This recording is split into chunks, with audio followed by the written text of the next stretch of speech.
कोसँग कुरा गर्छस् त? दाइ म साथीसँग कुरा गर्दैछु। मम्मी एक्लै किचनमा काम गरिराख्नु भएको छ।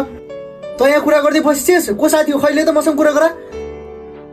हेलो हेलो, को हो?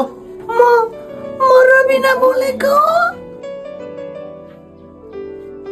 अब यहाँ बसेर धेरै कुरा नगर। जा मम्मीलाई किचनमा गएर हेल्प गर। ल हुन्छ दाइ।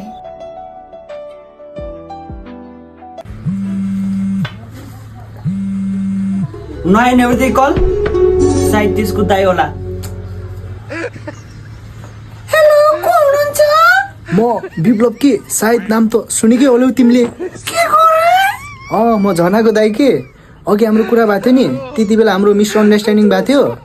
त्यही भएर हजुरलाई सोचेँ कि मैले कल गरेर सरी भनिदिउँ कि भनेर। अरे यसको के जरुरत थियो? मलाई यस्तो लाग्छ कि तिम्रो र मेरो जन्मौदेखिको नाता छ। हेर न कस्तो गीत गीत गरेर हाँसेको कि तिमी त। ए साँच्ची? तिमी र म बिहा गरौँ न त है। कहाँ यो राक्षसको चक्करमा फसियार अब के गर्ने होला। ओइ त कोसँग कुरा गर्दैछस्? दाइ कोही हैन, मेरो साथी हो। ले तेरो मोबाइल मसँग कुरा गर। हेलो, को यहाँ कल गर्ने?